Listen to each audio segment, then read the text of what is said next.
मोक्षमार्गस्य नेतारं वेतारं कर्मभूभृतां ज्ञातारं विश्वतत्त्वानां वन्दे तद्गुणलब्धये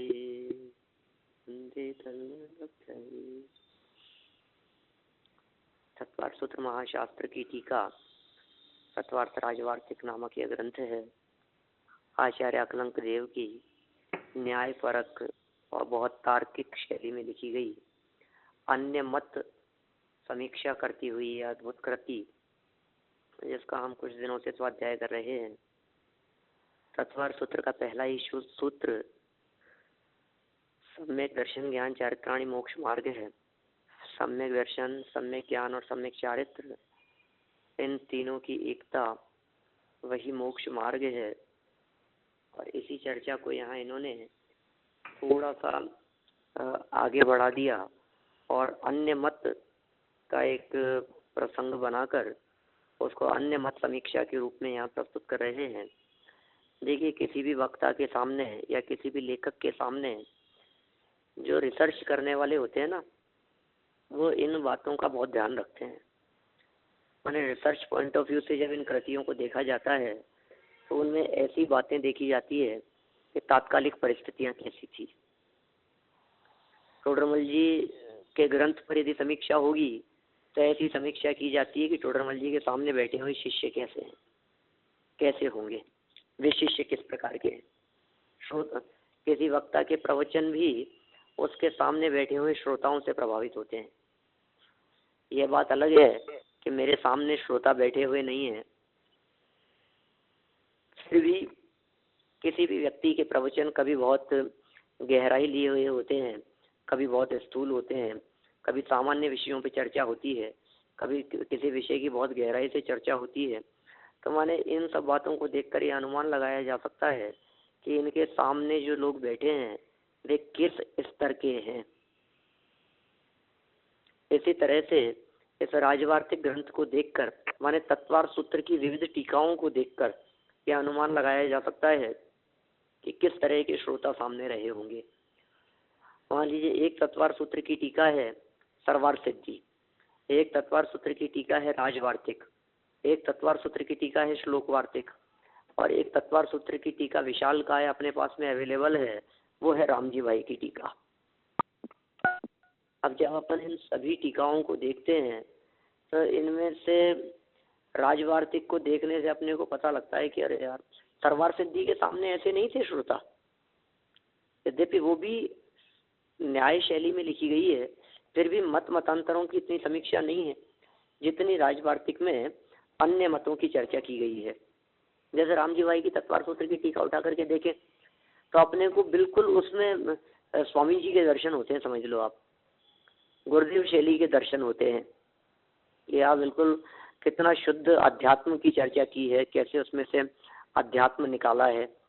ये सब विविध प्रकार के इस तरह के रिसर्च करने वाले लोग उस तात्कालिक समय और परिस्थितियों का आकलन करते हैं किसी भी कृति को देख करके। तो हमारे सामने ये राजवार्तिक नामक ये कृति, इस कृति में अपन 7, 8, 9 पैराग्राफ करीब पढ़ चुके हैं, है ना। पहले सूत्र की टीका, पेज नंबर था 267 ग्रंथ का और ये पेज था 290। इसमें 9 नंबर पैराग्राफ को मैं एक बार वापस देखता हूँ, पढ़ते हैं अपन और फिर आगे बढ़ते हैं उसके। Page number 267, PDF 290 page. उष्ण गुण के संबंध से पहले अग्नि में उष्ण यह ज्ञान होता है या नहीं।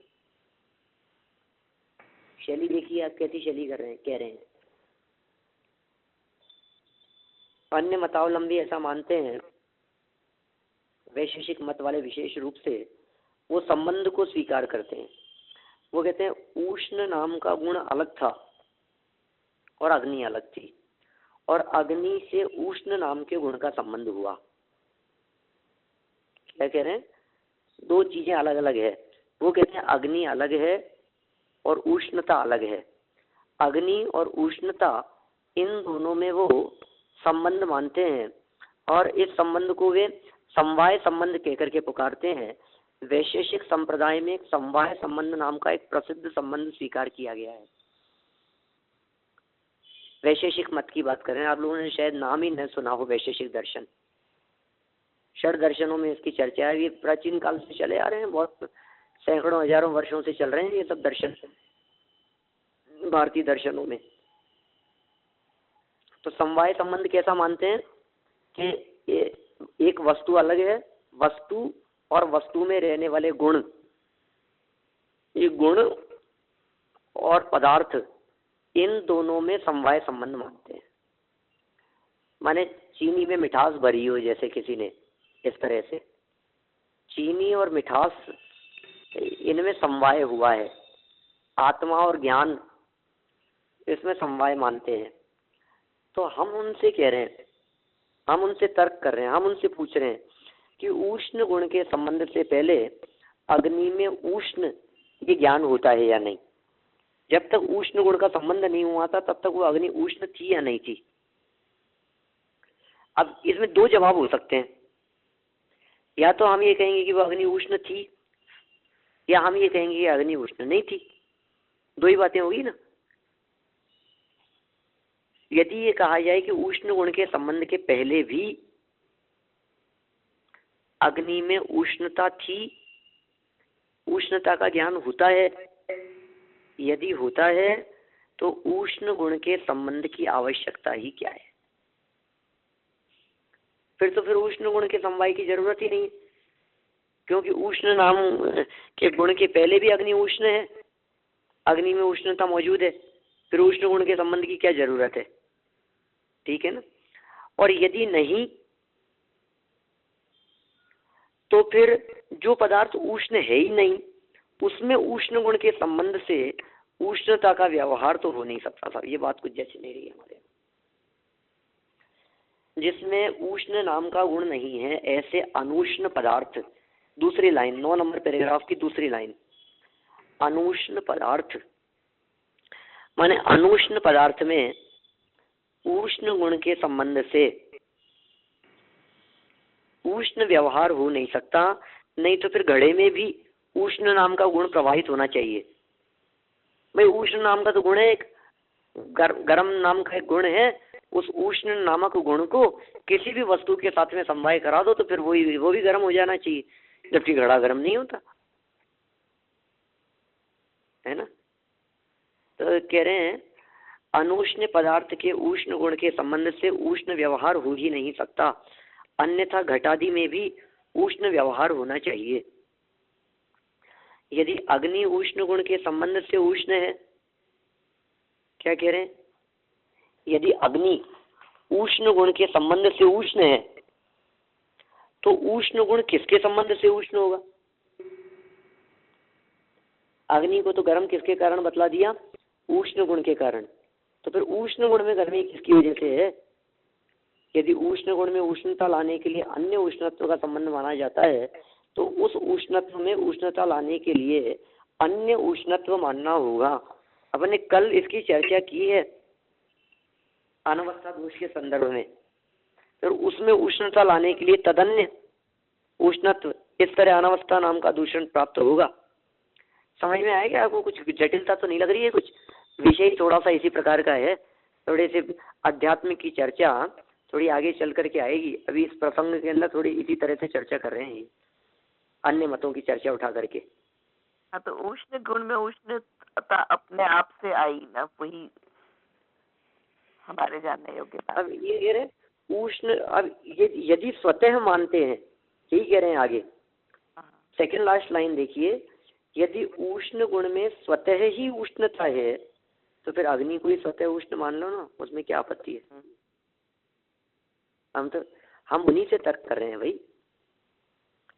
हम तो कुल मिलाकर के इस निष्कर्ष पर आपको पहुंचाना चाहते हैं कि आप किसी पॉइंट पर जाकर के कह दो कि स्वतः है, अपने आप है,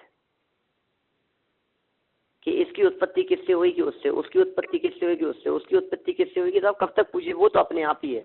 तो वो अपने आप है तो सबको ही अपने आप मान लो ना। कल भी मैंने मुर्गा अंडी, अंडा मुर्गा ऐसा कह करके कुछ उदाहरण दिया था ना आपको। मुर्गी से अंडा हुआ और अंडे से मुर्गी हुई, इस तरह से इतरेतराश्रय दोष जैसा, अनवस्था दोष जैसा।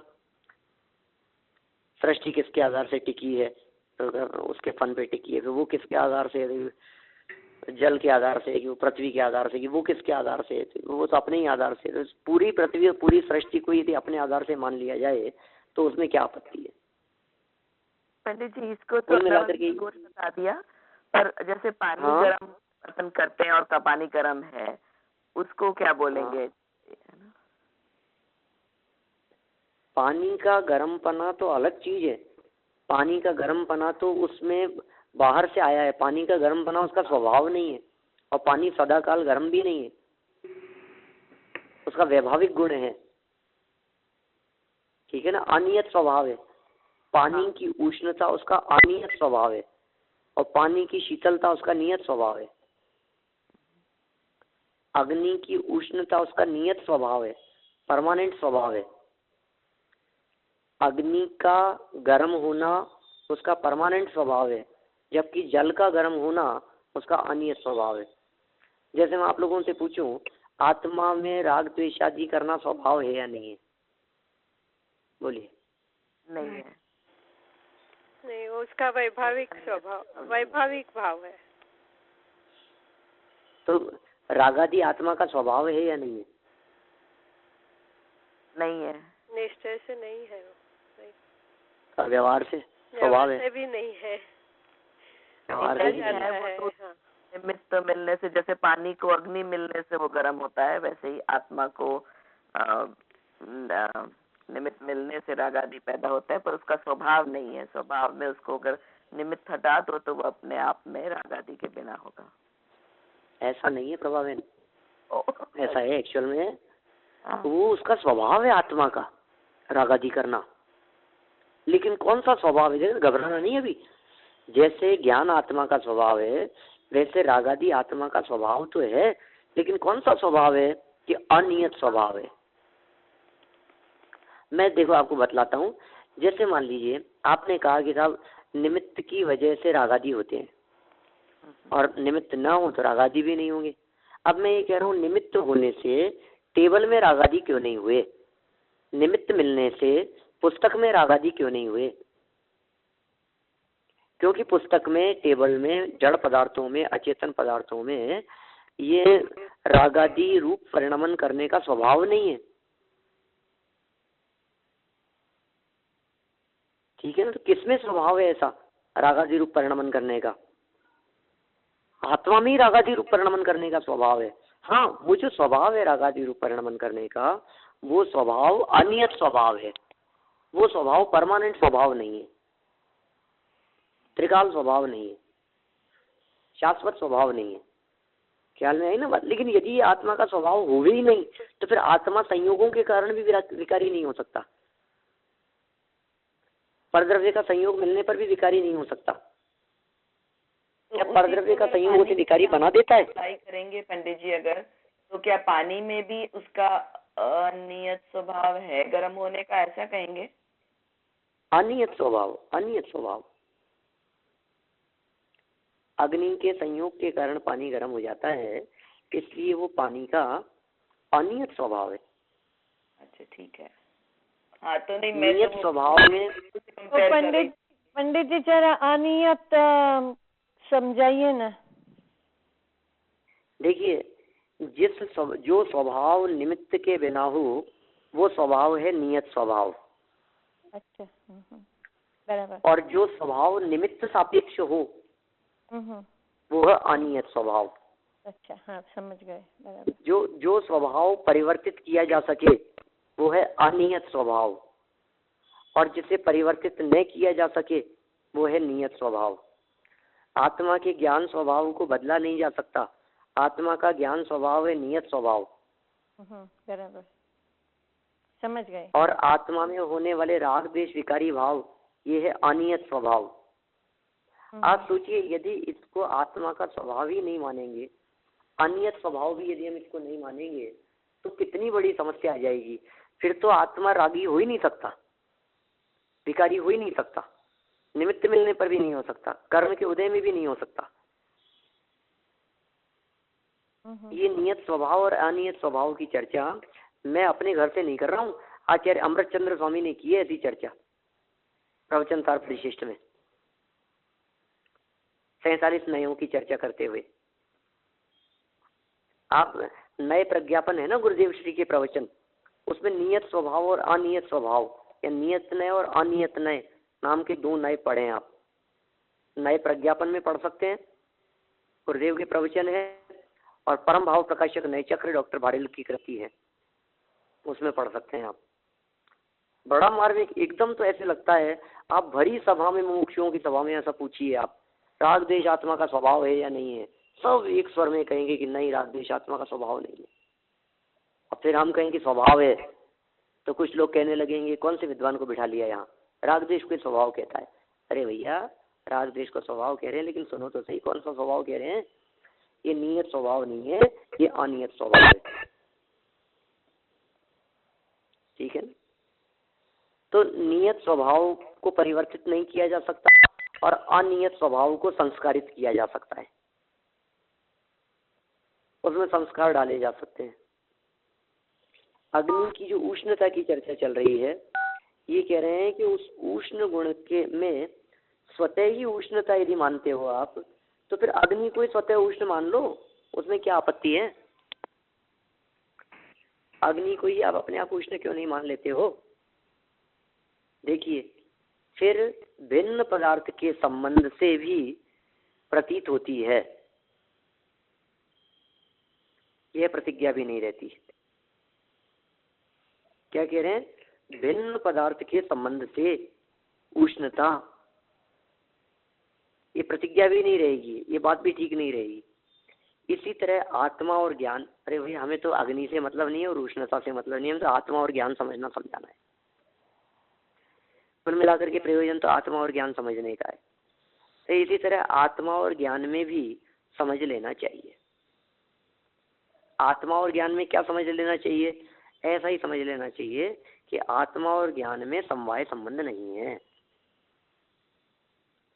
आत्मा और ज्ञान में अपन लोग क्या मानते हैं? अपन लोग मानते हैं तादात्म्य संबंध। जैन परंपरा में द्रव्य और गुणों में तादात्म्य संबंध माना गया है, और पर्याय और द्रव्य में भी तादात्म्य संबंध माना है, लेकिन 2 तरह के तादात्म्य संबंध बतलाए हैं, एक नित्य तादात्म्य संबंध और एक अनित्य तादात्म्य संबंध। तो ज्ञान और आत्मा का जो संबंध है वो नित्य तादात्म्य संबंध है, और ज्ञान पर्याय का आत्मा के साथ जो संबंध है वो अनित्य तादात्म्य संबंध है। किसी भी पर्याय का द्रव्य के साथ में तादात्म्य का मतलब तो ये है कि उसे अलग नहीं किया जा सकता। तादात्म्य मतलब निकाल करके अलग नहीं रख सकते।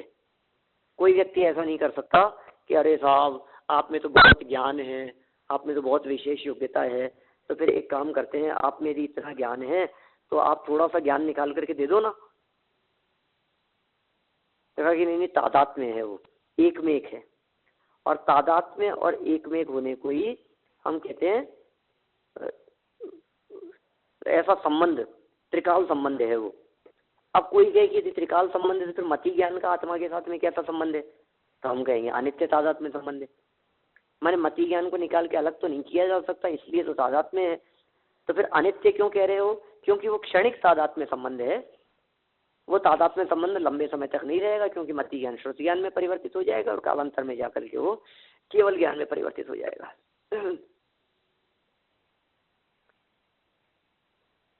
तो इस तरह से ज्ञान और आत्मा में कैसा संबंध है? समवाय संबंध है कि तादात्म्य संबंध है? तादात्म्य संबंध। ये याद रहने चाहिए। कुछ टेक्निकल शब्द हैं, ये कुछ जो आपने अध्यात्म की चर्चाएं सुनते पढ़ते समय कभी पढ़े नहीं होंगे, आपने सुने नहीं होंगे। समवाय संबंध की चर्चा, तादात्म्य संबंध की चर्चा, ये तो न्याय शास्त्रों में, न्याय के ग्रंथों में मिलती है ऐसी चर्चाएं। लेकिन इनसे अपना परिचय होना चाहिए, इन शब्दों से, इन परिचयों की, इन शब्दों की खबर होनी चाहिए हमारे को। तो समवाय संबंध कौन मानते हैं? कि वैशेषिक दर्शन वाले समवाय संबंध मानते हैं। और कैसा समवाय संबंध मानते हैं? कि पहले तो द्रव्य और गुण अलग अलग थे, और फिर द्रव्य गुण एक में एक हुए, तो फिर उनमें समवाय हो गया। एक समवाय संबंध होता है, संयोग संबंध होते हैं, कुछ तादात्म्य संबंध होते हैं, कुछ निमित्त नैमित्तिक संबंध होते हैं, ज्ञान के संबंध होते हैं। बहुत प्रकार के संबंधों की चर्चाएं मिलती है शास्त्रों में। तो ये यहाँ कह रहे हैं 268 नंबर पेज पर, PDF 291 पहली लाइन में, इसी तरह आत्मा और ज्ञान में भी समझ लेना चाहिए। आत्मा और ज्ञान में भी आप यही बात समझ ले रहे हैं। अतः आत्मा को स्वतः ज्ञान स्वरूप मानना चाहिए, अन्यथा अनवस्था और प्रतिज्ञा हानि दूषण आते हैं। नहीं तो फिर क्या होगा कि आत्मा में ज्ञान कहाँ से आया कि साहब पुस्तक से, तो पुस्तक में ज्ञान कहाँ से आया ये साहब, फिर तो पुस्तक में ज्ञान तो कहाँ से आया होगा, कलम से आया होगी, कलम में ज्ञान कहाँ से आया, मतलब अनवस्था दूषण आएगा। किसी न किसी स्टेज पे पहुंच करके अपने को कहना पड़ेगा कि उसमें तो ज्ञान पहले से ही था। तो हम यहाँ यही बात आपको कहना चाह रहे हैं कि आत्मा को स्वतः ज्ञान स्वरूप मानना चाहिए। आत्मा को अपने आप ही आप ज्ञान स्वरूप मान लो, और जब आप आत्मा को ज्ञान स्वरूप मानोगे तो अनवस्था दोष नहीं आएगा। सदा से ही स्वभाव से ही आत्मा में ज्ञान था, है और रहेगा। निश्चित हो गई ये बात, ठीक है ना। अब देखिए आप आगे 10 नंबर पैराग्राफ, बहुत मार्मिक ढंग से समझा रहे हैं इस चीज को, इस संबंध को समझाना चाह रहे हैं आचार्य देव यहाँ। जिस प्रकार दंड का संबंध होने पर भी पुरुष स्वयं दंड नहीं बन जाता, किंतु दंडवान या दंडी इस व्यवहार को ही प्राप्त होता है। पुराने समय का वाक्य के शब्द प्रयोग इस तरह से, लकड़ी लेकर के चलते हुए व्यक्ति को देखकर उसको क्या कहते हैं, दंड। दंड का मतलब है दंडा, लकड़ी। दंड मतलब समझ गए आप क्या है? हाँ जी। दंड मतलब डंडा, लकड़ी। तो जिस प्रकार दंड का संबंध होने पर भी पुरुष स्वयं दंड नहीं बन जाता, बोलो वो व्यक्ति दंडा थोड़ी ना बन गया, संबंध तो हुआ है। एक व्यक्ति अलग था, लकड़ी अलग थी, लकड़ी का उसके साथ में संबंध हुआ, माने उसने अपने हाथ में लकड़ी को पकड़ लिया, तो व्यक्ति तो दंड नहीं बन जाता। तो क्या कहलाएगा? दंडवान कहलाएगा, या फिर व्यवहार से उसे दंडी कह देंगे। जिसने दंड को धारण किया हो, जिसने दंड को पकड़ रखा हो, वो दंडी, ऐसे व्यवहार को प्राप्त होता है। ये तो उदाहरण है, अपन ने पढ़ा थोड़ी ना था ये, कल पढ़ा था क्या? नहीं पढ़ा था ना। देखो आप तो क्या कह रहे हैं, बहुत गजब बात कहना चाह रहे हैं। उसी तरह उष्णत्व नाम के विशिष्ट सामान्य के संबंध होने पर भी, क्या कह रहे हैं, उसी तरह, उसी प्रकार से उष्णत्व नाम के विशिष्ट सामान्य के संबंध होने पर भी, उष्णत्व नाम का विशिष्ट सामान्य उसका संबंध हुआ, तो संबंध होने पर उष्ण गुण उष्णवान तो बन सकता है। उष्ण नाम का गुण था, उसमें उष्णत्व सामान्य का संबंध हुआ, तो ये संबंध होने पर वो उष्ण गुण उष्णत्ववान तो बन सकता है। स्वतः उष्ण कैसे हो जाएगा, ये समझ में बात। आप उसको दो शब्द अलग अलग हैं, एक तरफ शब्द दिया उष्ण और एक तरफ दिया उष्णत्ववान। तो उष्णत्ववान कौन है? जिसके साथ में उष्ण का संबंध हुआ है वो है उष्णत्ववान। जिसको उष्णता का संबंध हुआ है वो उष्णत्ववान तो बन गया, लेकिन उष्ण नहीं बन सकता, स्वतः उष्ण नहीं हो सकता। इसी तरह अग्नि भी उष्णवान बन सकती है, स्वतः उष्ण नहीं। कितना मार्मिक तर्क दे दिया आपने। कहा था अग्नि अलग थी, उष्णता अलग थी। हम कह रहे हैं अग्नि और उष्णता यदि अलग अलग थी तो अग्नि में उष्णता का समवाय संबंध मानते हो आप, तो ऐसा है ना। वैशेषिक दर्शन वाले क्या मानते हैं? अग्नि में उष्णता का समवाय संबंध मानते हैं। अब हम ये कह रहे हैं कि यदि अग्नि में उष्णता का समवाय संबंध हुआ तो फिर अग्नि उष्ण कैसे बनेगी? अग्नि तो उष्णवान हो सकती है, उष्ण नहीं बन सकती। उष्ण और उष्णवान ये फर्क समझ में आ रहा है ना आप लोगों को? जैसे ज्ञान, जैसे आत्मा में ज्ञान का संबंध हुआ तो आत्मा में ज्ञान का संबंध होने पर आत्मा ही ज्ञान कैसे हो जाएगा? ज्ञानवान होगा। नहीं समझ में आई? क्योंकि वो गुण है ना उसका, इसलिए। ये तो ऐसा ऐसा, अरे ये गुण तो आप समझ रहे हैं, आपका अध्यात्म थोड़ी ना चलेगा यहाँ। जिनागम की बात नहीं लगाए आप यहाँ पर। यहाँ तो जो अन्य जिनागम से आप यदि जवाब देंगे तो फिर आपको तो फिर न तो तर्क समझ में आएगा ना जवाब समझ में आएंगे। फिर आपको लगेगा कि कैसी बात कर रहे हैं। अरे भाई सबसे पहले ये समझिए, वैशेषिक दर्शन वाले ऐसा मानते हैं कि ज्ञान अलग है और आत्मा अलग है, और फिर ये कहते हैं कि आत्मा में ज्ञान दिखता है तो कहते हैं आत्मा में ज्ञान का समवाय संबंध हुआ है इसलिए आत्मा ज्ञानवान हो गया है, ज्ञान वाला हो गया है, ज्ञान और आत्मा एक हो गए हैं। तो उसको ये समझा रहे हैं कि भैया यदि तुम उनको अलग अलग मानोगे तो क्या संबंध, क्या समस्या आएगी? पता है तुम्हारे को? उनको अलग अलग मानने पर समस्या ये आएगी फिर अग्नि उष्ण नहीं हो सकती है, फिर अग्नि को उष्णवान कहना पड़ेगा उष्णता का संबंध होने पर। जैसे एक व्यक्ति अलग है और चश्मा अलग है। अब चश्मा जिस व्यक्ति ने धारण किया उस व्यक्ति को तो हम चश्मा नहीं कह सकते ना, चश्मे वाला ये कह सकते हैं। ऐसा ये व्यक्ति कैसा है? ये व्यक्ति चश्मे वाला है, चश्मा तो नहीं हो गया चश्मे के संबंध से।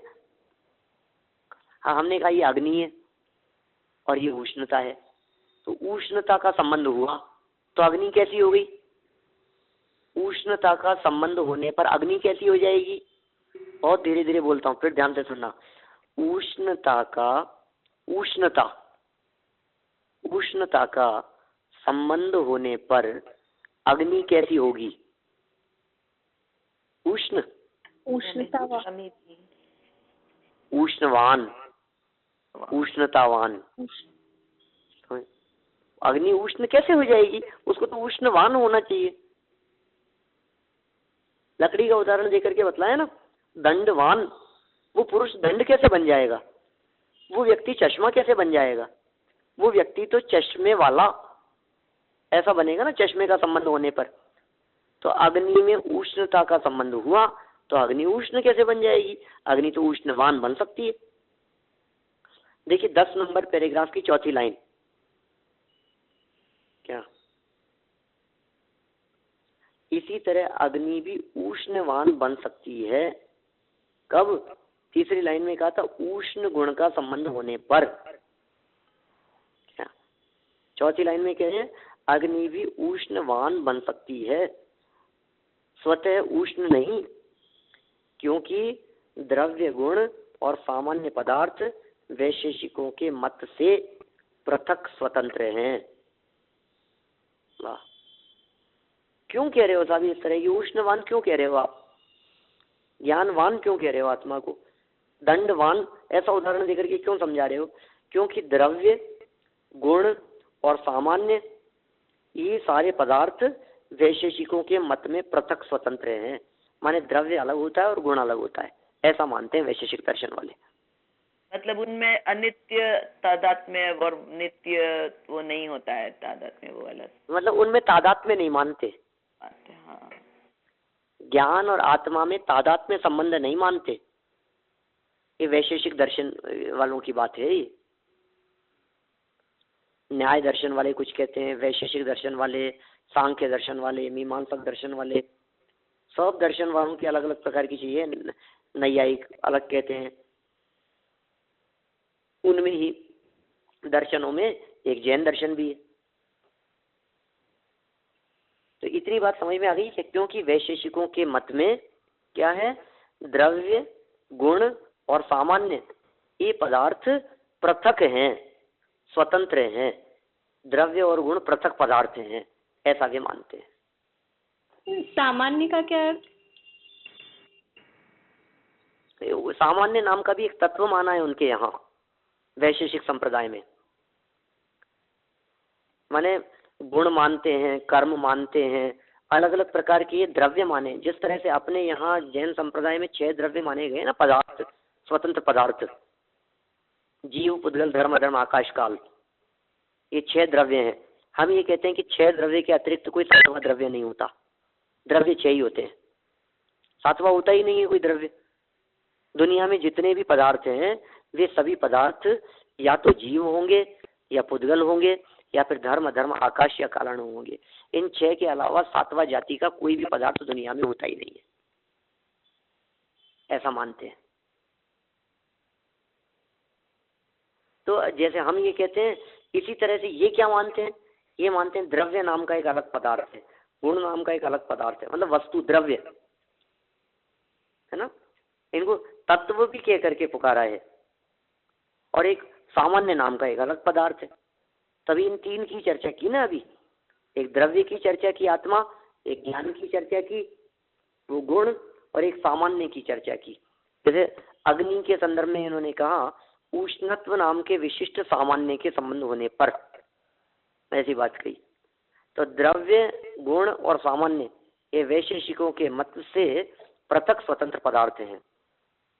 अब देखो, अब प्रश्न कर रहे हैं, क्या प्रश्न कर रहे हैं,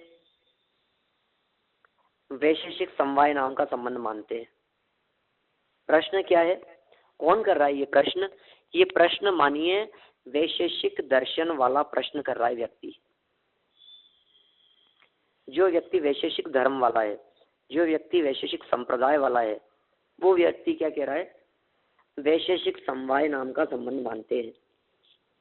इससे अपृथक सिद्ध पदार्थों में जो पदार्थ अपृथक हैं, माने अलग अलग नहीं है, उन पदार्थों में यह इदम, यह यही है, यह प्रत्यय होता है।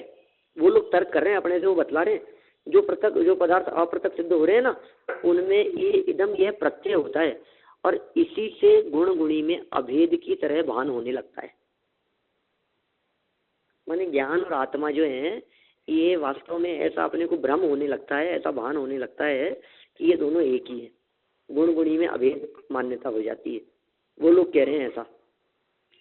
इस समवाय संबंध के कारण उष्णत्व समवाय से उष्ण गुण उष्ण बन जाएगा, समवाय हो जाएगा। उष्णत्व समवाय से उष्ण गुण उष्ण बन जाएगा, और उष्ण गुण के समवाय से अग्नि उष्ण हो जाएगी। देखो, हमने उनसे पूछा कि था फिर अग्नि गर्म कैसे है, अग्नि गर्म कैसे होती है। तो अग्नि गर्म इसलिए होती है क्योंकि उसमें उष्ण गुण का समवाय हो गया है। तो उष्ण गुण में उष्णता कहाँ से आ गई, तो उसने कहा समवाय संबंध के कारण उष्णत्व सामान्य समवाय से उष्ण गुण में उष्णता आ गई। उष्ण तो गुण है एक, और उष्ण गुण में जो गर्मी आ गई है ये उष्णत्व से आई है, तो वो उष्ण गुण गर्म हो गया, और उष्ण गुण का समवाय हुआ अग्नि में, तो इसलिए अग्नि उष्ण हुई। ये तो वो लोग मानते हैं, ये उनकी मान्यता है। वैशेषिक दर्शन वालों की ये मान्यता है कि इसके कारण अग्नि गर्म हो जाती है। अग्नि स्वयं गर्म नहीं है, उष्ण गुण के समवाय से अग्नि को गर्म कहा जाता है। उष्णत्व समवाय में गर्मी आई, वो भी प्रश्न फिर उठता होगा ना, क्या जो सामान्य वो उष्णत्व की बात करी। हाँ, वो तो वही समस्या आएगी, अनवस्था दोष वाली। इसलिए कुल मिलाकर के वो बात सही नहीं है, वो बात जचती नहीं है। इसीलिए तो यहाँ आचार्य अकलंक देव उत्तर दे रहे हैं, उसका जवाब दे रहे हैं कि नहीं नहीं ऐसा नहीं होता है। आपने कह दिया कि उस उष्णत्व सामान्य से उष्ण गुण उष्ण हो जाएगा, फिर उष्ण गुण के संबंध से अग्नि उष्ण हो जाएगी, उसके साथ में समवाय संबंध हो जाएगा। ऐसा नहीं बनता है। आपने कह दिया और हमने मान लिया, ऐसा थोड़ी ना चलेगा। आप कुछ भी कह दोगे और हम मान लेंगे उस बात को। यह उत्तर नहीं। क्यों नहीं? क्योंकि स्वतंत्र पदार्थों में समवाय का कोई नियम नहीं बन सकता। या तो पहले ये मत कहो कि वे स्वतंत्र पदार्थ है, जबकि 10 नंबर पैराग्राफ की लास्ट लाइन में कह दिया था कि वे पृथक स्वतंत्र पदार्थ है वैशेषिक मत के अनुसार। तो एक तरफ तो ये बात हो गई कि उनको स्वतंत्र पदार्थ मानते हैं, तो आचार्य देव कह रहे हैं कि यदि तुम उनको स्वतंत्र पदार्थ मानते हो तो फिर उनमें समवाय नहीं हो सकता, दो द्रव्य मिल नहीं सकते, दो द्रव्यों में एकत्व नहीं बन सकता। उत्तर में क्या कहा? नहीं, स्वतंत्र पदार्थों में समवाय का कोई नियम नहीं बन सकता। जब अग्नि और उष्ण भिन्न भिन्न है, तो हम उनसे पूछ रहे हैं जब अग्नि और उष्णता भिन्न भिन्न है तब क्या कारण है कि उष्ण का समवाय अग्नि में ही होता है, जल में नहीं होता?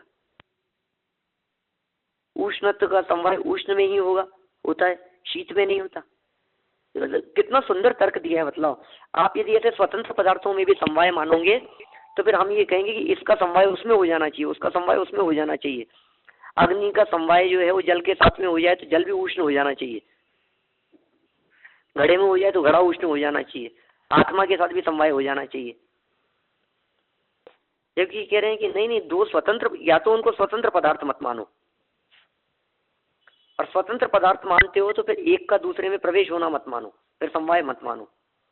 स्वतंत्र पदार्थ और समवाय बना ये दोनों एक साथ संभव नहीं है। तो स्वतंत्र पदार्थों में समवाय का कोई नियम नहीं बनता।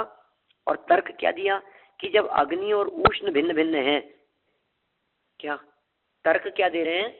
जब अग्नि भिन्न है और उष्ण भिन्न है, अग्नि और उष्णता अलग अलग है, तब क्या कारण है कि उष्ण का समवाय अग्नि में ही होता है, जल में नहीं होता? बोलो, आप समवाय मान रहे हो ना अग्नि और उष्णता का, तो हम कह रहे हैं कि उष्णता अग्नि से ही समवाय को प्राप्त क्यों हुई, जल से क्यों नहीं हुई?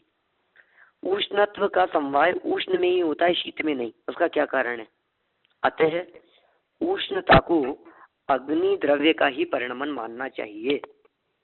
इसमें ही सारे साफ साफ अर्थ बतला रहे हैं आपको। आप अग्नि को जो है, उष्णता को अग्नि का ही परिणमन मानो, उष्णता को अग्नि द्रव्य का ही परिणमन मानो। उष्णता कोई अलग चीज नहीं होती है, उष्णता कहीं बाहर से नहीं आती है। ये उष्णता अग्नि का ही परिणमन मानना चाहिए, पृथक पदार्थ नहीं। यदि आप उष्णता को पृथक पदार्थ मानेंगे तो उनमें समवाय मानना पड़ेगा, और समवाय मानेंगे पृथक पृथक पदार्थों में तो फिर किसी में भी किसी का प्रवेश हो जाने का प्रसंग प्राप्त होगा, फिर जीव का ज्ञान गुण पुद्गल में प्रवेश कर जाएगा। फिर वही समझ, ये तो अग्नि के उदाहरण से समझा रहे हैं। अभी इसको सिद्धांत परिदीपन घटित करके देखें। जैसे अग्नि में उष्णता का समवाय माना, ऐसे आत्मा में ज्ञान का समवाय मानते हैं। तो अग्नि में उष्णता का समवाय मानने में जैसी समस्या आ रही है, जल क्यों नहीं हो जाता, उसी तरह से आत्मा में ज्ञान का समवाय मान रहे हैं। तो आत्मा में ज्ञान का समवाय होने पर क्या होगा? वही समस्या खड़ी होगी कि आत्मा में यदि आप ज्ञान का समवाय मानेंगे तो हम ये कह रहे हैं कि ज्ञान का समवाय आत्मा से ही क्यों हुआ, ज्ञान का समवाय मोबाइल से क्यों नहीं हो गया? ज्ञान का समवाय मोबाइल से हो जाता तो मोबाइल भी थोड़ा बहुत समझदार हो जाता, ज्ञान का समवाय पुस्तक से हो जाता तो पुस्तक भी थोड़ी समझदार हो जाती। तो कहा नहीं, इसलिए आपको ऐसा मानना ही नहीं। ये गुण और द्रव्य के साथ में तादात्म्य रूप होते हैं। गुण और द्रव्यों को, इनको पृथक पदार्थ नहीं माने, तो स्वतंत्र पदार्थ माने। ठीक है, स्वतंत्र पदार्थ न माने इनको, जो गुण जिस द्रव्य का है उसे उसी का स्वीकार करें। और यदि आप उस गुण को उसी का स्वीकार करेंगे तो इस तरह की समस्या नहीं बन पाएगी। तो वैशेषियों के समवाय संबंध के संदर्भ में ये यहाँ एक छोटी सी मार्मिक बात इन्होंने कही है जो अपने को ध्यान रखने योग्य है। ये बातें इसलिए भी ध्यान रखने योग्य है कि कभी कदाचित अन्य मतावलंबियों के साथ में कभी कुछ विवाद का प्रसंग बने तो समवाय संबंध आदि शब्दों को सुनकर हम कंफ्यूज नहीं हो जाएं ये क्या कहना चाहते हैं। वो द्रव्य और गुण में समवाय बतला करके ये बतलाना चाहें कि इसके साथ में गुण का समवाय हुआ है, तो हम ये नहीं समझने लग जाएं कि क्या कह रहे हैं, आत्मा के साथ में ज्ञान आया है, आत्मा में बाहर से आया है, ये हुआ है, क्या कह रहे हैं। हमारे समझ में रहेगी वैशेषिक दर्शन वाले ऐसा मानते हैं। तो इस तरह से ये अत्यंत संक्षेप में मैंने ये आज के इस स्वाध्याय में आप लोगों से 11 नंबर के पैराग्राफ तक की चर्चा की है। 12-13 आदि जो पैराग्राफ है, इन आगे वाले पैराग्राफों में भी इन्हीं समवाय आदि संबंधों के संदर्भ में ही अनेक प्रकार के दार्शनिक मीमांसा करते हुए चर्चा की है।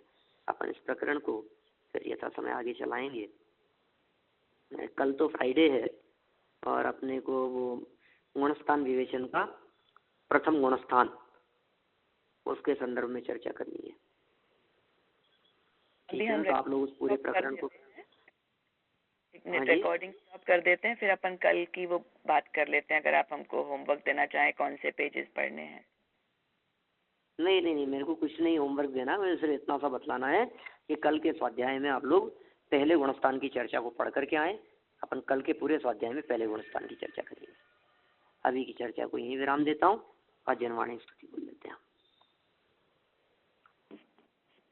जावाणी के ज्ञान ते सुझे लोकालोक, सोवाणी मस्तक नमो सदा देत हूँ। वर्णों का